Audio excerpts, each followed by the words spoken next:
¿Qué tal? Es un gusto para nosotros estar con ustedes. Vamos a abordar en estos programas temas sobre transparencia, sobre acceso a la información pública, protección de datos personales y privacidad. Temas que cotidianamente estamos pues enfrentándonos en el día a día, en nuestras actividades personales, pero también en nuestra vida laboral y con amigos. Y para abordar estos temas vamos a estar sus amigos Julia Zamora.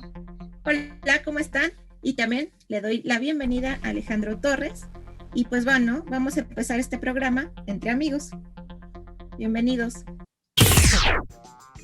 Para entender nuestros derechos es una sección que hemos diseñado Julia y yo para poder explicarle a ustedes desde nuestra perspectiva y desde nuestro conocimiento y experiencia como especialistas en acceso a la información pública, en transparencia, en protección de datos personales y privacidad, pues de esos temas que nos están preocupando constantemente en nuestra vida cotidiana, pero también en el debate público, en lo que se está comentando en los medios de comunicación. Y aquí en esta sección queremos darles a ustedes pues las bases para entender esta discusión.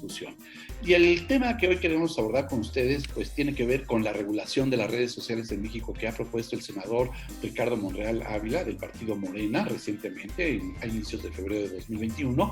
Él presentó una iniciativa para esta regulación de las redes sociales en nuestro país. Es una iniciativa que se entiende en el contexto primero de la cancelación de las cuentas del entonces presidente de Estados Unidos, Donald Trump, por parte de Twitter y de Facebook. Twitter la canceló de manera permanente, Facebook temporalmente, todavía no se decide si la cancelan permanentemente. Y bueno, esto es algo que en su momento el presidente de México, Andrés Manuel López Obrador, comentó también y comentó él su oposición a lo que él consideró un acto de censura, ¿no? Después se dieron una suspensión de cuentas de Twitter en México de personas que son afines al gobierno del presidente López Obrador, y el presidente desde luego acusó censura por parte de Twitter, además de que hizo algunas expresiones contrarias a los directivos de esta empresa de red social aquí en México. ¿Cuáles son los puntos principales de la iniciativa que presentó el senador Monreal? Lo primero es regular las redes sociales, pero aquellas que tengan más de 1 millón de usuarios. En segundo lugar, dice la iniciativa, que el Instituto Federal de Telecomunicaciones, que es un organismo autónomo, sea el que autorice la operación de estas redes sociales en México, previa revisión y autorización de o aprobación de los términos y condiciones del servicio. También dice la iniciativa que estas empresas de redes sociales deberán fijar reglas internas para suspender o eliminar contenidos y cuentas de usuarios que sean contrarios a esos términos y condiciones que previamente haya aprobado el IFT.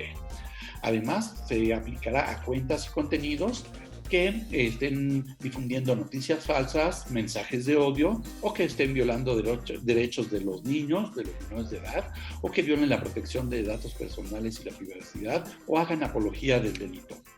También establece la iniciativa que se deberán establecer procesos internos en estas empresas, expeditos, para que en un lapso máximo de 24 horas los impugnados, las personas que hayan sido afectadas por esta suspensión o cancelación de cuentas o de contenidos puedan impugnar esta decisión. Y esta decisión al interior de las empresas deberá ser revisada y va a ser resuelto cada caso por especialistas en derechos humanos y en libertad de expresión. Y las resoluciones que ellos emitan pueden ser impugnables ante el Instituto Federal de Telecomunicaciones. En caso de violación a algunas de las determinaciones de la iniciativa o de lo que pretende ser ya la ley del senador Monreal, pueden aplicarse diversas sanciones, entre ellas multas, y la más severa podría llegar incluso hasta los 90 millones de pesos, de acuerdo con las unidades de medición vigentes, y a precios actuales serían. Entonces, para platicar sobre este tema, Julia nos va a hacer un análisis desde su perspectiva como especialista en protección de datos personales, pero también en transparencia y acceso a la información sobre esta iniciativa. ¿Cómo la estás viendo tú, Julia, esta iniciativa? Hola, Alex.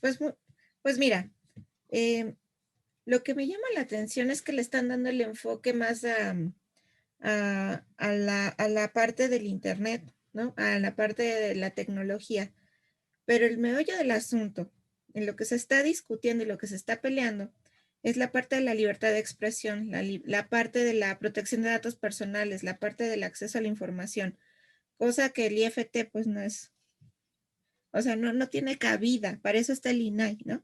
Al INAI ni siquiera lo nombran, ni siquiera le han dado la importancia y obviamente el INAI es el órgano autónomo justamente capacitado para atender este tipo de asuntos y los atiende, que ese es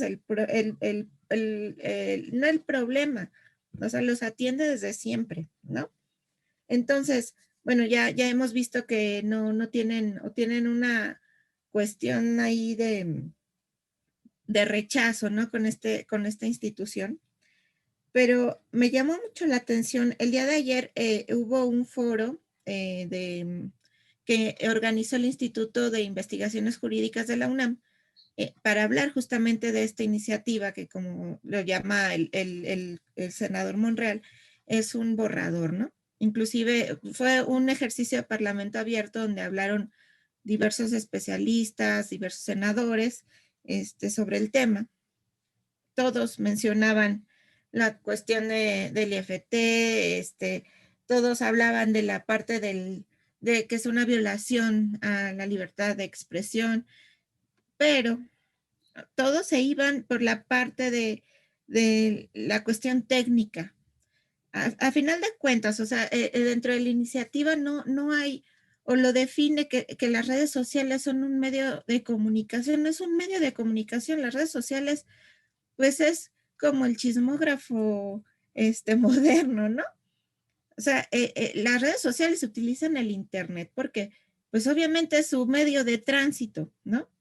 Entonces no podemos catalogarlo como un medio de comunicación y tampoco catalogarlo como una cuestión que debe de regular el Instituto Federal de Telecomunicaciones porque no es las redes sociales no son parte de la cancha tecnológica como lo podríamos entender en materia de ciberseguridad, en materia de inteligencia artificial, sí, o sea, el artefacto para hacer funcionar las redes sociales, sí, pero el corazón de las redes sociales es la libertad de expresión y el acceso a la información, etcétera, ¿no? Entonces, vamos, o sea, ya a lo mejor me veo del lado romántico, ¿no? Del lado de ese derecho humano que es la libertad de expresión. Entonces, pues la libertad de expresión me la va a garantizar el Estado como tal, pero eso no implica que me la esté coartando, ¿no? Que me la esté limitando, ¿no? Yo no estoy de acuerdo en que mencione el senador Monreal y ponga al IFT como autoridad para poder, pues sí, para poder ser juez y parte, ¿no? Como por así decirlo, y que imponga multas en caso de que, pues, a lo mejor, no sé si quiten o si eliminan algún seguidor, ¿no? Las personas que tengan más de 1 millón de usuarios, no sé, o sea, también eso, ¿cómo lo van a saber? O sea, de entrada, no es un ejercicio ni siquiera de que me esté privando mi acceso a la información. O sea, aquí no estamos hablando, a lo mejor es un usuario, es un artista que sigo y que ni siquiera es mexicano, ¿no? Y me bloquea, ¿y qué hago? ¿Cómo me voy a ir a quejar al IFT? Pues no, ¿no? O sea, me puedo quejar si me bloquea el senador Monreal, por ejemplo. ¿Por qué? Porque es un servidor público y ahí sí hay criterios de la Corte. Ahí sí nos ha dicho que si algún servidor público bloquea a un ciudadano, entonces está violando el derecho de acceso a la información del ciudadano, por lo tanto está atentando contra el ejercicio del acceso a la información, cosa que no es lo mismo que me bloquee un Chumel Torres o que me bloquee un Donald Trump que ni siquiera es mexicano, ¿no? O sea, ni siquiera es mi presidente, entonces no es equitativo, no es parejo. Entonces, yo no lo veo bien, no creo que sea la instancia. no creo que sea la forma de querer regular este tipo de situaciones. No es la manera. Creo que no va por el mejor camino. Esta iniciativa no tiene forma, a mi punto de vista. Lo único rescatable, creo yo, y fue una intervención de Ciro Murayama que hizo el día de ayer también en este foro. Lo que mencionaba es que, digo, las redes sociales pues es un mundo digital, ¿no? Entonces, como tal, lo que se debe de regular es la forma, el dinero, ¿no? Que siga el dinero. Pero en la parte en la parte electoral, porque pues estamos viviendo un mundo digital, como les comento. Antes, él ponía el ejemplo cuando antes estaban en campaña, pues veías todas las paredes de todas las calles pintadas con el nombre del candidato, ¿no? O veías colgado en los postes, así en cada poste, la publicidad, que todavía se ve, ¿no? Pero ya a lo mejor menos. Entonces, la gente pues ve el celular, entonces eso es lo que pagan, ¿no? Lo que pagan las, los partidos políticos como sujetos obligados, que ese es otro término que no entienden también, que es un término que establece la ley, es la ley federal de acceso a la información y la ley federal de transparencia y acceso a la información pública. Son sujetos obligados los partidos políticos porque tienen la obligación de transparentar todas sus funciones, todo lo que hacen, todo lo que gastan, sobre todo lo que gastan, ¿no? Porque antes pues era muy opaco los gastos, ¿no? Por eso decían que igual los financiaba el narco, qué sé yo, ¿no? Entonces, digo, yo no veo a un Twitter, yo no veo a Facebook, yo no veo a YouTube que se inscriban a un registro nacional de proveedores, que ese es el que utiliza el INE, para que todos los candidatos, precandidatos y partidos políticos utilicen a ese padrón de empresas que prestan sus servicios para poder contratarlos. Obviamente Twitter, ni YouTube, ni Facebook se van a inscribir a ese registro, ¿no? Para eso hay mediadores, ¿no? A lo mejor hay empresas dedicadas a ese tipo de publicidad, pues obviamente que utilizan, son mediadoras, ¿no? Entonces tampoco va por ese lado. O sea, aquí el punto, como estuvo, y entiendo que la iniciativa del senador Monreal va más por el lado de lo que pasó en Estados Unidos, justamente con la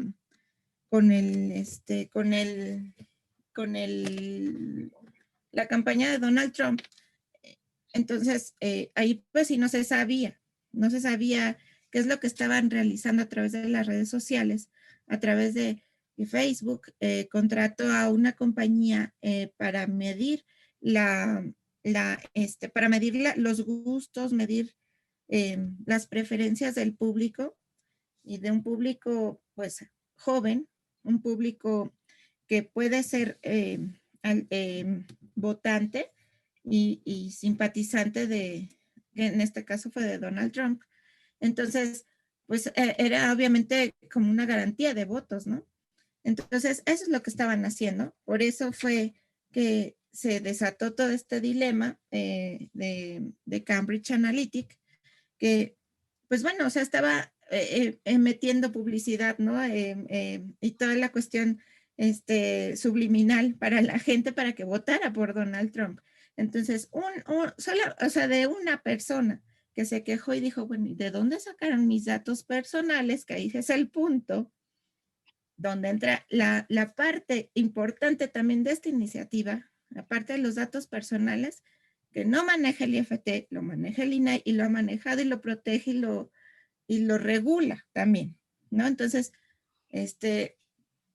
creo que está equivocado la dirección de esta iniciativa. Creo que no, es más, ni siquiera el día de ayer en este foro, ni siquiera fue invitado nadie de ningún instituto, nadie, pues algún especialista en el tema de acceso a la información, transparencia, protección de datos, nadie.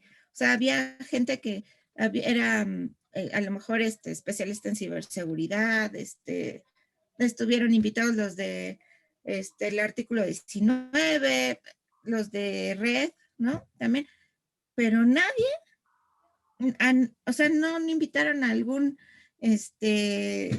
comisionado de algún órgano de transparencia de algún estado, si quieren, no sé. Digo, tú, por ejemplo, tú que fuiste comisionado del InfoDF, entonces creo que sí es importante también la manera que integren a los especialistas en el tema de protección de datos personales y los están haciendo a un lado. Cosa que te digo, o sea, esta iniciativa no tiene pies, no tiene cabeza, no tiene forma, es una aberración, a mi punto de vista. No sé. Te Y cedo la palabra, amigo. no, Perdón, no, ya me... Sí. muy interesante, porque además me llamó mucho la atención lo que estás observando en varios sentidos. Primero, pues que este análisis está yendo más por la parte técnica o tecnológica de qué son y cómo funcionan las redes sociales, y la están viendo desde esa perspectiva muy tecnológica, muy de, vamos a decirlo así, en términos muy populares, de los fierros que lo hacen operar, ¿no? Y desde luego los programas. Pero como bien dices, el corazón, ¿no? De las redes sociales, pues es la información, entre ellos los datos personales. Vemos que hay un gran comercio de datos personales, ¿no? Y del cual se alimentan tanto las redes sociales como pues las plataformas, y además, por ejemplo, los buscadores de Internet, en fin, todo eso, ¿no? Todo el mundo digital se alimenta de datos personales. Y esta última parte me importa muchísimo lo que estás diciendo, porque efectivamente yo he visto en ausente, ya son varios días, de hecho, semanas de que se presentó la iniciativa, y el gran ausente en el debate público ha sido el INAI, ¿no? El organismo garante, como bien dices, de la transparencia y de la protección de datos personales, que es de lo que estamos hablando, porque es el organismo garante precisamente de nuestro derecho de acceso a la información, vinculado con la libertad de expresión también, y entonces le están dejando al Instituto Federal de Telecomunicaciones la garantía de un derecho que le corresponde garantizarlo al INAI, ¿no? Entonces, este gran ausente en el debate público ha sido el INAI o los organismos garantes, también no nada más el INAI, hay todo un sistema nacional de transparencia que integra a todos los organismos garantes, tanto el INAI como los locales, institutos de transparencia y protección de datos personales, que no están escuchándose su voz y su opinión al respecto, y será muy importante. Y a mí me llama la atención esto, Julia, porque recordemos que al igual que el IFT, también el INAI está en la mira del actual gobierno y lo quieren desaparecer. ¿Será por eso que ni el senador Monreal ni tampoco todos los que están organizando estos debates públicos no están tomando en cuenta al INAI? Porque ya saben que va de salida, por decirlo así, para expresarlo coloquialmente. Ojalá que no.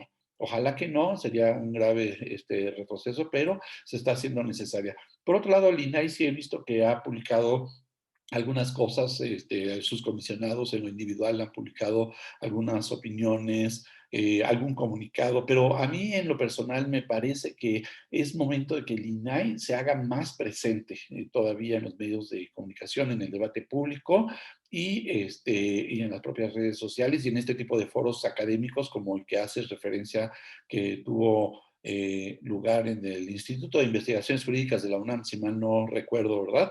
Entonces, tiene que haber más presencia, hacerse más presente el propio INAI y sus comisionados, pero todos los especialistas que desde la academia también han pugnado durante muchos años precisamente para la integración de estos institutos, de estos órganos garantes autónomos, y además por ir a hacer una regulación o una normatividad que sea fiel de la Constitución que garantiza este derecho, ¿no? Y finalmente lo que dices respecto de la cuestión electoral, bueno, es un claro ejemplo de cómo es que no vemos con esta iniciativa un escenario en el que las redes sociales pudieran ser reguladas, por ejemplo, para el tema electoral, tan sencillo como eso, ¿no? Qué bueno que lo mencionas, porque además estamos en un proceso electoral que ya arrancó hace tiempo, y va avanzando en sus etapas, ¿no? Y las redes sociales han sido actores fundamentales en las elecciones aquí en México, en la de Estados Unidos. Bueno, pues desde el presidente Barack Obama y por supuesto Donald Trump tuvo un gran activismo en redes sociales. Entonces, pues es importante que se dé este debate, pero se dé de una manera integral y, como bien dices, muy bien orientado, porque no parece ir por ahí, ¿no? Entonces, qué interesante tu análisis, Julia, muchísimas gracias por ello, pero no sé qué adicional nos pudieras comentar también. Pues mira, yo lo que veo es que esta iniciativa, a mi punto de vista, así como está, realmente no creo que prospere. Yo creo que va a quedar en el tintero, así como quedó su otra iniciativa de querer fusionar al IFT otra vez con COFESE, etcétera, no hacer como un sándwich de no sé qué. Entonces, y yo creo que también aquí el punto de no integrar o no tomar en cuenta al INAI como organismo garante en esta materia tan importante que es el acceso a la información, creo que pues da más lugar y más vista a la repulsión, ¿no?, que sienten hacia el instituto, que pues también, o sea, realmente a mi punto de vista, pues tampoco puede prosperar o vaya a prosperar una iniciativa de quererlo desaparecer. Digo, estaría realmente muy difícil, no creo que pase, así como no va a pasar esta iniciativa. Yo creo que no va a pasar más que a este tipo de discusiones y opiniones. Excelente, pues muchas gracias por tu análisis y pues vamos a estar pendientes de lo que ocurra con estos temas para seguirlos abordando aquí entre amigos. Ejercer tu derecho de acceso a la información pública o cuidar tu privacidad, proteger tus datos personales o, por ejemplo, ejercer también tu derecho a la información, a veces puede resultar un poco complicado porque la normatividad y el lenguaje resultan ser muy especializados, muy técnicos. Por eso nosotros aquí entre amigos queremos compartirte el tip de tus derechos para ayudarte precisamente a ejercerlos y a cuidarlos. Y pues bueno, vamos a empezar dándote este tip. Y nos han preguntado mucho si es obligatorio dar el nombre en las solicitudes de información. Espero que conozcas cómo se realice o cómo se den las solicitudes de información a los órganos o a los sujetos obligados, perdón, ya sean del Poder Ejecutivo, del Poder Judicial o del Poder Legislativo. No es obligatorio dar tu nombre de entrada. Puedes utilizar algún seudónimo o algún nombre que tú quieras. ¿Por qué? Porque es un derecho humano y no requiere justificar quién pregunta. O sea, el derecho al acceso a la información, a eso nos referimos con derecho humano. Entonces, pues no tienes por qué decir quién pregunta, ¿ok? Tampoco tiene que ser justificado para qué quieres la información. ¿Por qué? Porque es tu derecho a saber y es obligación de la autoridad brindarte ese tipo de información, porque debe de transparentarlo. Como decía, puede ser, este tipo de solicitudes puede ser anónima o puedes utilizar algún seudónimo también. Y pues a través, este tipo de solicitudes se realizan a través de la plataforma de transparencia en la página www.plataformatransparencia.org.mx. En ella tienes que realizar una cuenta que es como una cuenta de correo electrónico, donde tienes que poner tus datos. Como te decía, no es obligatorio dar tu nombre. Lo que sí es obligatorio es dar algún correo electrónico para que a través de tu correo electrónico puedan dar te puedan dar respuesta, ¿no? Si es que lo solicitas a través de eso, pero sí es un medio de comunicación más directo. Tampoco son obligatorios los datos de contacto, es decir, la dirección o el teléfono. Tampoco es obligatorio que lo pongas. Y pues bueno, algún correo electrónico, como mencionaba, puedes utilizar algún correo electrónico que no revele tu identidad. Por ejemplo, aquí ponemos juanperezhernandez@empresas.com. Entonces, puedes poner cualquier correo electrónico, puedes realizar un correo electrónico para esta finalidad, pero para que tú utilices esta plataforma de transparencia. Y pues bueno, ese fue el tip de tus derechos. Te dejamos nuestros datos. Yo soy Julia Guadalupe Zamora Ramírez. Mi correo es jzamora@tdpcompliancesc.com. Mi teléfono es 5520-727529. Y también el nombre de Alejandro Torres Rogelio, que es mi socio, mi amigo, mi colega. Su correo electrónico para que lo contactes es torres@tdpcompliancesc.com. Y su teléfono es 5543-533697. Si quieres contactarnos, con gusto te atenderemos. Cualquier duda, solicitud, etcétera. El derecho a la información, el acceso a la información pública, la protección de datos personales y la privacidad no son temas que solamente se quedan a nivel académico o en la discusión pública, en los medios de comunicación, en los noticieros, por ejemplo. También lo encontramos en el contenido de muchos libros, de películas, de series, de podcast y de algunos eventos que nosotros aquí te queremos recomendar. Y para el caso de esta ocasión, te queremos recomendar una película que consideramos puede ser de mucho interés para ti. Se llama La vida de los otros. Es una gran película. Se estrenó en marzo de 2006 en Alemania. Fue la primera obra que dirigió Florian Henkel von Donnersmarck, perdón la pronunciación, que también realizó el guión. Y es una película que ganó más de 50 premios, tanto en Alemania como en festivales internacionales de cine. Y de entre ellos, por ejemplo, ganó el premio a la mejor película de habla no inglesa, tanto en los Óscars como en los premios BAFTA. Muchos premios que ganó esta película, por eso nos atrevemos a recomendarla, pero sobre todo por su contenido. ¿Por qué queremos recomendarte esta película? Bueno, porque es una historia que transcurre en Berlín del Este o Berlín Oriental en 1984. Esto es 5 años antes de la caída del muro de Berlín, que fue el símbolo de la Guerra Fría. Este muro dividió por poco más de 28 años a las dos Alemanias tras la Segunda Guerra Mundial. Fue de agosto de 1961 hasta noviembre de 1989 que finalmente lo derrumbó la gente, lo tiró. Y bueno, por un lado estuvo la República Federal de Alemania y por el otro la República Democrática Alemana. Esta última, bajo la tutela, por decirlo así, de la entonces Unión de Repúblicas Socialistas Soviéticas, la extinta URSS. Durante el régimen comunista de la República Democrática de Alemania, el control gubernamental era muy férreo sobre su población para evitar cualquier expresión de disidencia que pusiera en riesgo la seguridad del Estado. Por ello, se reprimía cualquier forma de manifestación de ideas políticas, culturales o artísticas contrarias a lo que postulaban las naciones aliadas a la URSS, detrás de lo que se conoció como la cortina de hierro. La vida de los otros retrata muy bien cómo era ese control y esa represión de escritores, intelectuales y artistas cuyas obras no eran afines a los intereses e ideología del régimen comunista. Para ello se echaba mano del espionaje y del seguimiento de estos sectores, tal y como se retrata muy bien en la película, en la que un oficial del Ministerio para la Seguridad del Estado, la conocida Stasi, hace un registro muy puntual de las actividades de un dramaturgo, cuyas obras eran primero elogiadas por el régimen, pero luego ocurren una serie de eventos que lo van a colocar como un objetivo prioritario de la Stasi. El espionaje que realizan miembros de ese órgano de inteligencia quedaba registrado en grabaciones de audio que se tomaban por micrófonos ocultos en los lugares donde vivían o que frecuentaban. Así que debían cuidarse mucho de lo que decían o con quién y dónde se reunían.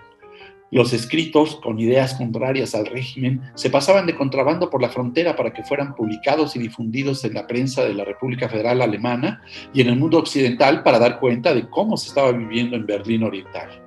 En esta película, La vida de los otros, podremos ver recreada esas formas de represión contra la libertad de expresión, no solo en términos políticos, sino culturales y artísticos, además de la limitación de las libertades de reunión y de tránsito, entre otras.